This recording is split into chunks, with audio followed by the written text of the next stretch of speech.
Mwaka huu mpe Mungu nafasi ya kukijaribu kitu chochote kile katika maisha yako kwa ajili yako.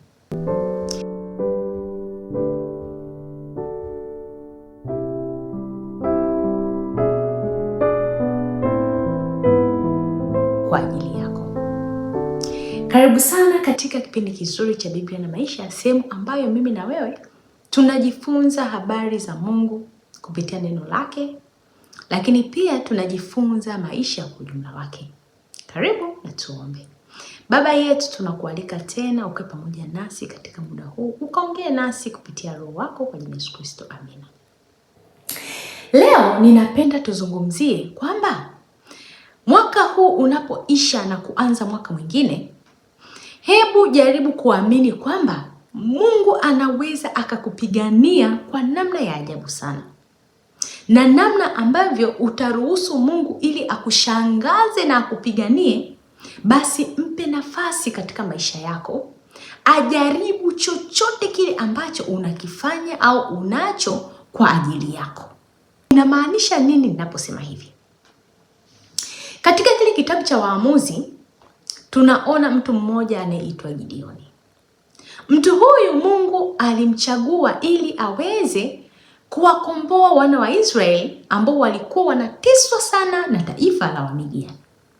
Kwa hiyo mtu huyu Gideoni alipochaguliwa na Mungu alikuwa na hofu nyingi, kwa sababu alikuwa ametoka katika kabila ambalo lilikuwa ni dogo, tena kabila maskini, tena alikuwa ni mdogo katika familia yake. Lakini pia alikuwa ameshuhudia mateso mengi ambayo taifa lake lilikuwa linayapitia, na hivyo wakapoteza imani kabisa kwamba Mungu kuna siku atakuja kuwatoa. Kwa pale Mungu alipomchagua na kumwambia kwamba wewe, kupitia wewe nitawashangaza watu wa Israeli, taifa langu la Israeli nitawakomboa katika mikono ya Wamidiani, basi Gideoni alikuwa na mashaka mengi. Vivyo hivyo na sisi leo tumekuwa tuna mashaka mengi sana.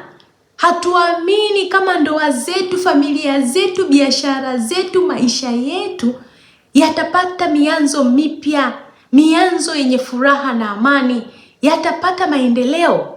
Kama kwenye biashara, huamini kabisa kwamba utatoka hatua hiyo uliokuwa nayo na kwenda hatua nyingine. Kifamilia, huamini kabisa kwamba familia yangu hii, jinsi ninavyoijua, mwenza wangu, watoto wangu, je, tutabadilika tukawa familia ya mfano kwa wengine? Mashaka imekujaa. Hofu kwamba je, mimi kama msichana, umri umeenda, je, nitapata mwenzi kwa ajili ya maisha yangu? Mimi mwanaume, je, nitapata yule mke ambaye ni mke mwema kwa ajili ya maisha yangu? Hofu inapotanda, maswali mengi yanapokuwa katika akili yako, ni wakati sasa wa kumruhusu Mungu aweze kujaribu chochote kile kwa ajili yako, ili uweze kuamini kwamba Mungu anaenda kukushangaza katika miisho ya miaka huu, lakini pia katika mianzo ya mwaka mwingine. Gideoni aliambiwa na Mungu, kusanya watu ili waende kupigana na Wamidiani. Gideoni akakusanya watu wengi sana sana. Mungu akasema, hawa watu uliowakusanya ni wengi sana. Nitakapowakomboa watu wangu, mtajisifu na kusema kwamba ni nguvu zetu. Lakini waambie, watangazie watu hawa kwamba kama kuna yeyote yule ana hofu ndani yake, basi aondoke. Watu 20,000 wakaondoka, wakabaki 10,000. Lakini Mungu akasema pia hao bado ni wengi sana. Fanya hivi, wachukua peke kwenye maji. Wale ambao nitakwambia hao utawarudisha nyumbani. Na vivyo hivyo watu wakabaki 300. Watu 300, watu wachache sana ambao Mungu aliwatumia kukomboa taifa lake. Mungu anapotaka kukukomboa, hata angalia ni nini ulichokuwa nacho, hata angalia ni familia gani ulionayo, hata angalia ni mwenzi gani, mwenye tabia gani uliye naye. Atakapotaka kufanya maisha yako kuwa mapya na yenye mwelekeo mpya, basi atakushangaza.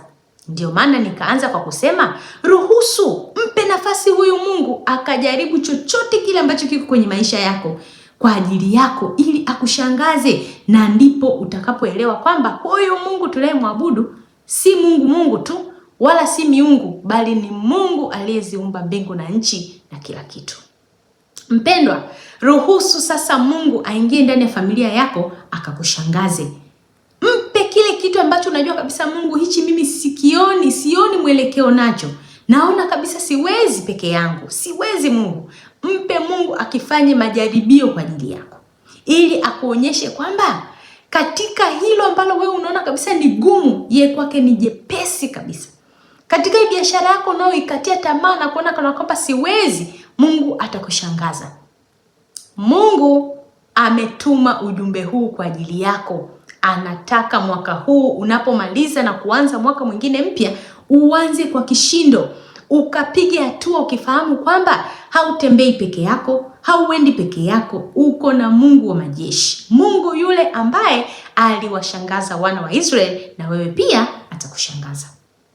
Kama vile Gideoni alivyoambiwa na Mungu, sasa kupitia watu 300 nitawashangaza, nitawaokoa kutoka katika mikono ya Wamidiani. Ndivyo ambavyo Gideoni bado akawa na hofu.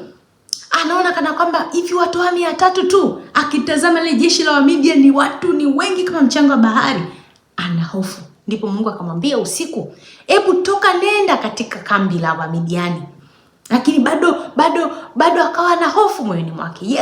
Mungu akimtazama anaona kabisa ana hofu moyoni mwake. Akamwambia, mchukue na mtumishi wako uende naye.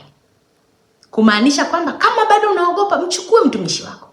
Mungu naye anazungumza na wewe mpendwa. Kama bado uamini kwamba Mungu yuko pamoja na wewe, hebu chukua nguvu zako zile zote zilizobaki. Ile imani yako ndogo ambayo iko ndani yako, ile imani ya kwamba unaamini kwamba Mungu yupo, ile inatosha Mungu kukushangaza. Kama ni kweli unaamini Mungu wa miungu, Mungu aliyeumba mbingu na nchi na ardhi na kila kitu, yupo hai, kama hiyo ni imani yako, hiyo inatosha mpendwa.